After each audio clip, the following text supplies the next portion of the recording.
it's your girl Coco Kinsey. Today we are going to be talking about a pretty sensitive topic. So I do want to give my trigger alert. So to give those who may not be ready for that conversation a chance to dismiss themselves or leave. And I don't say that with any malice in my heart. Like I genuinely, it's not a conversation everybody's ready to have or wants to have. So, this may not be the episode for you today. But if you are, and for some reason that you do make it to the comments, and whether it be something I say or something you perhaps see in the comments, all I ask is that we have respect for one another and how each other feels. We do not have to agree. I think that healthy debate, healthy conversation is one of the most beautiful things that you can do to understand humans. That's what we do. We discuss, we talk to better understand each other. But the only way we can even get to a place of understanding, not acceptance, not, like I agree, but just understanding and respecting. And sometimes we may walk away and we still might not have a clue and understand, but we can respect each other. And so that's all I ask before we get started. And if you have not, go ahead and click that button and subscribe. And let's get into it. Oh my goodness. So when we talk about Roe v. Wade being overturned, possibly, for me, it's so disappointing. And again, I'm only speaking for myself. Just the idea of someone having control over what I do with my body as a woman, or what another woman has, what another woman can do with her body is just absurd. It's absurd to me, and for multiple reasons, because this nation is based on so many different things, as it is said. We are based on the freedom of this, the freedom of that, the freedom, but it's like you're free until I say so. And obviously, especially given the history of Black people, that reigns true and on so many levels and still all too raw and real. But it is, and in particularly when it comes to this particular topic for me, I look at the separation of church and state, because it's something that even just as a child, it always stood out to me. And, as a child, you don't sometimes understand the nuances that come along with what that really means or what it should mean. And there are some people who say that, and I believe it, and because I don't want to oversimplify those that do believe and are against, abortion, because I get it. Like, because some people see it as murder, and it's just clear cut. No, I don't agree with that. I think that, we should save all the children. And then there's a group who, and I'm talking about the ones who are not religious. Then you have the religious groups, in particular, which a lot of the politicians who are, that, a lot of times it is based in religion, and they will tell you. And that is where I really, really get confused, because if we are truly a nation that is based at our core, a separation of church and state, it doesn't mean that you have to negate one personally for yourself, but it is a separation of church and state. So in saying that, if your belief is rooted in your faith, and I'm not talking about I'm talking about when we take an oath, like if it truly is what you believe and it's based off in your faith, that is your faith. That is not my faith necessarily. Do I believe that we should all respect what people believe? Of course. You have a right to believe whatever you want to believe. However, when your rights, what you feel is when your beliefs infringe upon my rights, that's when we have a problem. And it just confuses me on so many levels, because so often it is, well, your beliefs shouldn't be infringe upon my rights until I decide that I disagree with that. Now I'm going to infringe upon your rights. And now, granted, this is the age-old story. Like, we're circling the drain over and over again at this point. But now, in a time of social media, a time of constant news at your fingertips, everything is thrown in your face. And I do believe we are in a time where everyone is forcing everybody to believe what they want to believe. And I mean, just from one group, and I'm not simplifying it as that, because I believe people should be able to do and choose as they please. But there is this need and want for acceptance, and you will want this. You need to want this. And not to simplify, and I even hate that we live in a space where I have to quantify everything I say, but I just genuinely feel that that's the space that we're in, unfortunately. But there are two groups right now, and again, even that I'm simplifying, but where one group, hey, I need to tell you, this is what you can do with your body, this is what you cannot do with your body. Well, I want you to be okay with my son wearing a dress and coming. All of this is valid, and all of it, because it's valid to you. However, if you don't like it, then simply don't do it. If you don't want an abortion and it means that much to you, I think that is valid to you, and I think that is okay, and I think that space should be held for you in that. Now, do I have to necessarily hold it? It's yours to hold. It's not mine. I don't, but when I say hold space, I mean not attack you for your decision, but also give me the respect to decide what I want to decide as well. If my son goes to school in a dress and you don't like it, then don't put your son in a dress. If you choose to take your son out of that school because you don't like it, I think that's okay too.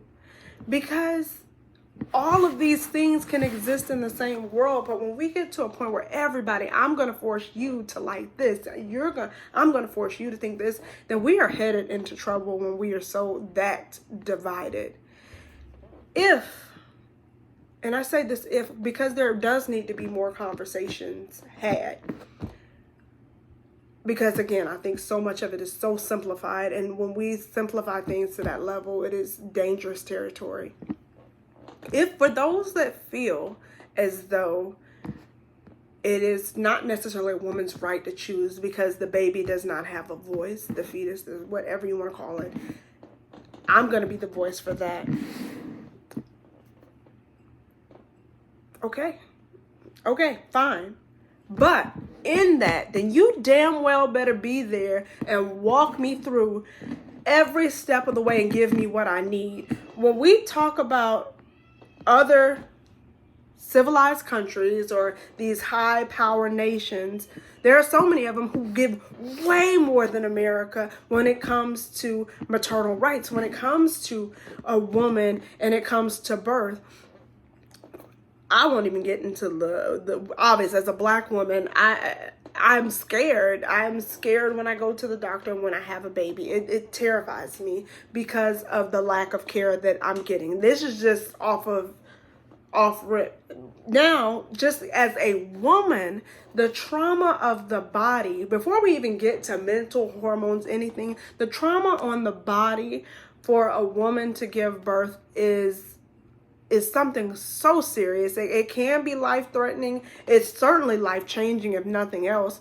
So for somebody who does not go with it, because we have mostly males sitting at tables telling us what we can and cannot do with our body, you cannot speak for me until you've gone through, you don't even tiptoe halfway into what my experience is.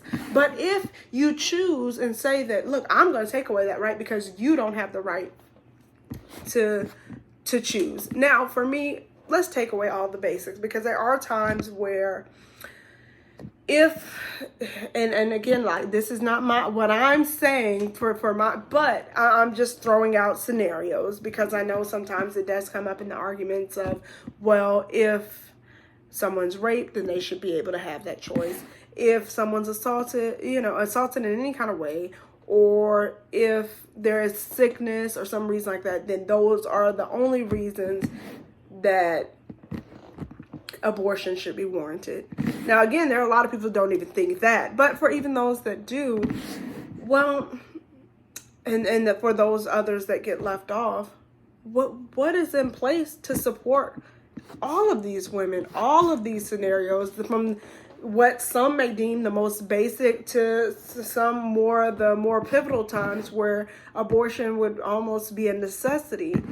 how do we find, just as a woman, when we talk about birth, when we talk about pregnancy, I don't care how you got there and how we arrived there, how can we support the woman? Because if we can support the woman, then maybe we wouldn't have as many abortions as that are being had. But when we talk, because all of this ties together, when we have wages that aren't enough to pay and take care of a baby, when you get 6 measly weeks, and that's if you get it, because that is not everybody's job. That everybody's job does not require 6 weeks. It sounds nice to say, but it's not.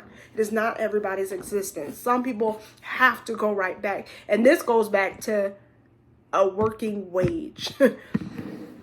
So we're talking working wages. We're talking, when we talk maternity leave, something that's not had, your body doesn't even adjust. Sometimes it takes up to 3 years for your hormones to finally adjust. And I say back because they might not ever go back. So we're just talking about for you personally to adjust to the new normal. How do we support that? Do we have things in place? I know for me personally, when I was going through it, I didn't have the support. And I would say financially, I am blessed and have the means to find and source the support, which I mean, and let me not speak and say that I was not fully supported. But however, I had to search a little harder than I think that one should have to find the support that they need. So when we talk about taking things off the table to make these choices for a woman, then you damn well better be there every step of the way. I'm talking about from birth to the time that they leave the house. Do we have the health care for the children? Do we have education that is good enough to keep a lot of these kids in good situations, to keep them in places where they are educated and informed enough to have information to live the type of lives that they desire, so then the next generation doesn't find themselves in the same circle? How do we do that is a bigger question, because when we talk about this, there are so many other things that, and again, I will not say, well, let me not say, I personally believe that people have the right to choose whatever they want to choose. So if you want to do that with your body, that is your right. The same way if you would choose to go get a butt lift, I'm not going to do it. But if you want to do it, it's not my body. Who am I to tell you you can't get one? If you choose as a man to wear a dress and you think you look good and you want to do it and you do look good, then you do that. That is your choice, your body. Who am I to make that decision for you? It is quite simple. If you don't like something, then don't you do it. And that is okay. When we live in a world where we learn to respect other people's decisions, we will be so much further. But first, we also have to learn to respect our own decisions, our own core values, the foundation of this nation, which we know sometimes can be hypocritical. But let's thrive. Let's try to thrive and work in a place where we do listen to our, because that's always what's said, is at our core, who are we? One nation under God, this and that. But if we talk about the separation of church and state, now for everybody, I know everybody, it is not a religious choice on why they choose it. But for so many, it is. And for so many politicians, it's an easy way, whether they truly believe it or not, because a lot of them have had abortions for the women. Because the truth be told, abortions will still be available for so many of them as they have their women and whomever to the side. Abortion's going to be available to a certain class, which is, again, a whole nother issue that is the imbalance from classes on what is available. But let's start with the separation of church and state. So when we talk about the separation of church and state, I get so sick of people appealing and screwing over people's emotions. It's such an easy way if I appeal to your emotions, because at the core of what most people think about or willing to die for a lot of times is your family and your religion or what you believe. And if I can appeal to that and pull on those strings, then I've been able to will you in. And of course, in a time where elections mean so much more than probably they've ever meant in quite some time, where it's, I mean, we're talking about two parties just so far from each other that everybody on both sides is pulling at the emotions. And even for those who say they don't, who are pro-abortion, so I'm not gonna just attack one side. I'm talking about those who even say those who say they are pro-abortion, and those that say they are pro-choice. Sorry, y'all, I'm tired. But everybody is pulling at people's emotions. So what I ask is that people take time to truly think for themselves, come to your own consensus, come to your own conclusions, because really, like, it's so much going on in the world today right now. If we just take a step back and really just, okay, well, what can we do to be better? What can we do to better, in this particular case, women, young girls, as they're coming up? How can we better the children so that way they have the opportunities and the means to make decisions where they don't feel backed into a corner? How can we help to get to that point? So if you say that you are not for abortion, then again, how can you help beyond the step of what comes out of my legs? How can you help beyond that point to be there along the way if you say that this is the case? Whether it be fostering more children, like, are we going to do that? And I know that's often thrown out there. I think it's so much more than that. But I just thought I'd go ahead and throw that little nugget out there because that's always good. But okay, so if you're not going to foster the children, fine. But what other things can we pass? What other ways can we be involved in communities to truly be there? So that way, again, women don't even feel like that's something that they have to do. And granted, there will always be times where I feel like and deem it is necessary. And again, it's just your choice. But how can we walk hand in hand and help one another along the way so we can get out this constant cycle of Roe v. Wade being overturned, Roe v. Wade went back? It is always on the table. How do we get past that? We live in a world where information is at your fingertips. First of all, again, when I say information, I'm talking about valid, credible information, because so much we need to get rid of the mess. Credible information. We have a chance now where we have history and things where we know better, and we have it at our fingertips, and we have the opportunity to inform ourselves. How can we be better than our past? Or are we going to constantly walk back around in the same dance? So whatever you choose, wherever you are, I just say take time to know your history. Take time to inform yourself. Take time to hear both sides. And take time to just, instead of just being focused on this and that, let's talk about the betterment of women. Because that's, at the end of the day, if that's what we're saying it is all about human and pro-choice and pro-life. Mom's life matters just as much as baby's life.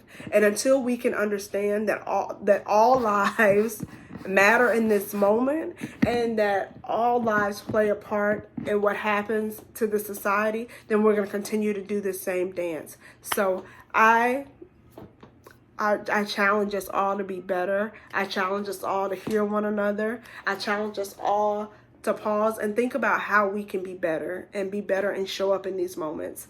So again, that is all I've got to say on the topic. I probably got a lot more, and I may add some more in the comments, because I am a rambler, and anytime something is really emotional to me, sometimes it is hard to get out in clear thoughts. So, but let me know what you guys think. Even if you don't agree, definitely, like I said, I welcome it. I just ask that we're all respectful. If you have not, take time to subscribe, and I will check you guys later, and I look forward to talking to you guys next week. Love always, and I can't wait to talk to you later.